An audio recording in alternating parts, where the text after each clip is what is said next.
David Morissette, Chef Morissette. I'm in the Burke Fork District. I just wanted to quickly comment on the windmill issue that's been coming up. That we don't get the Floyd press, so we didn't know anything about this, and we spread it in the Roanoke Times. And we actually were, Chef Morissette has constructed, our building is 100% recycled timbers. We recycle all our glass, and we live in a county where everyone is looking for, alternative energy or ways to help the environment. And I just don't feel that it's a good idea for the county to endorse limiting windmill height. We actually were in the plans for a windmill for the winery to generate about 80% of our power, and the state funding fell through, and that would have already been completed by now. And I just don't want to be limited by that later. Something that can help us financially, help us create more jobs. We already employ 85 people, and if the power bills keep going up. And one other thing, that if the county is enforcing things like this, we have next door to the winery, there's 25 junk cars. The county has a junk car statute, I guess, but they don't have the funds for enforcing it.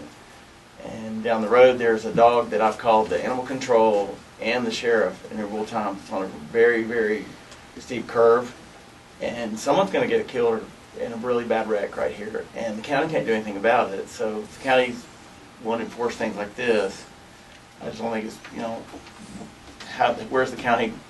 I don't think the county should be focusing on the windmills when they can't take care of certain safety issues. I spoke with the sheriff, and he said, his hands are kind of tied. He's gone by and talked to him several times about the dog, and it's on literally a hairpin curve, and the dogs chase cars in the middle of the night, and during the day they sleep in the road. And I just don't want to see somebody get hurt or killed, but it's just we're just opposed to having ban on windmills just for the use of future energy here, and not relying on others from other parts of the world. Last month, I believe, nobody kind of believed about the tax code on the revenue for the wind turbines. I've got your Virginia tax code up there that says you can charge the minimum of real estate, maximum personal property. The value of the wind turbines are set by the State Corporation Commission. I've got also in there out of the Floyd County Comprehension Plan, November 14th, Chapter 11, what are our goals? You've got Policy 1 to protect farms and forest lands. I've got some pretty good sized farms that was interested in turbines to help subsidize their income, because the farming is going downhill, and we ain't got no young people trying to take over these farms no more. It's just whittling away. Your policy that the Floyd set forward is Policy 1, Section 2, dividing the farms into small tracts, and you're wanting to protect them. This is one way you can protect them.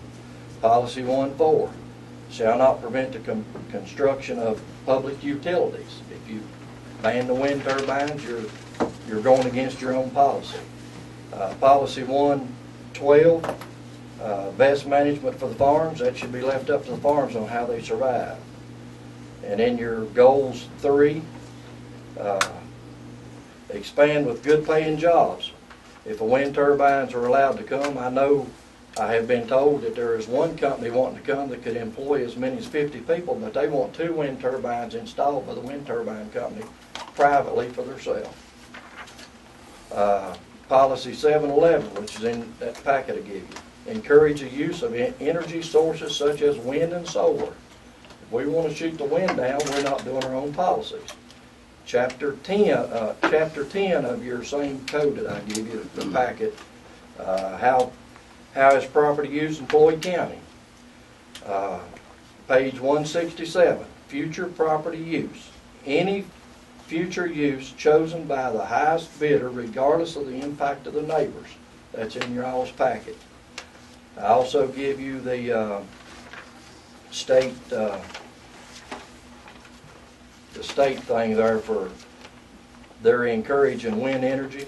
I give you the codes on it, and I'd like to see the wind turbines be able to move forward, and especially don't restrict our lands to where we can't do what we want to with it. I don't know what our legal aspect, side of it is as a co-op with the 12 landowners that I have, but I'd hate to see my tax money paying a county attorney to try to fight my money and the co-op's money to try to get another attorney to fight this down. So I don't think we should move forward to restrict the ridge lines. And I've always said, if he wants a wind turbine and she don't, and she don't, and he does, if he passes it, she don't pass, she don't pass, he don't, and he passes, they can't connect. They'll take care of themselves. Each landowner has to be in agreement and move forward or it won't move. It's just dead in the water. And the wind turbines company agrees the same thing. If it's Wills Ridge, so be it. If it's in the area that I've got almost 2,700 acres from Burke's Fork to almost Route 8 committed, if there's 2 sections in there that fall out, if it's not enough to move this away, they won't go. If it ain't enough to move that away, it won't go. And the power line over on Route 8 that everybody wants to be on can stand 150 to 160 megawatts of electricity. That's availability. I have been approached that if it doesn't go forward, they'll put a 3 megawatt solar system on my ridge line and be able to tie into the 3-phase that's directly behind my house. That cuts down the revenue. The revenue for the county will be dramatically for wind turbines. Solar wouldn't even be a third of the revenue. My name's Rick Lofton. I live off of Ridgeview Road. I'm not sure what district I'm in, to be honest with you. My comment is animal related. Got a situation where some neighbors have 2 dogs right now that are running loose, and after speaking with animal control, I realize there's not a leash law, and dogs and cats are not included at animals at large, or animals loose, never how it's worded, I forget. My problem is, I also have animals, and my wife and I have a fenced-in area for our animals, and these dogs are running loose. They come down and attack my animals through the fence.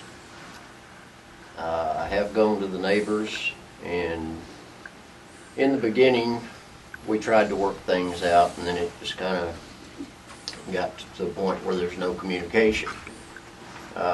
It's gotten a little more serious since September 1st through this week. There's been 54 incidents that I've documented.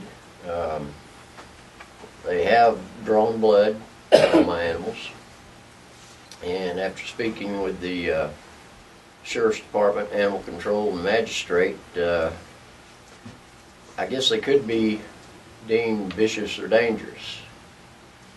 Now, I'm not out to cause harm or have them put down. I don't know if anything can be done as far as getting through to these folks just to be responsible and keep their dogs up. I don't know. I just came to voice this problem that we're having, and hopefully something can be done.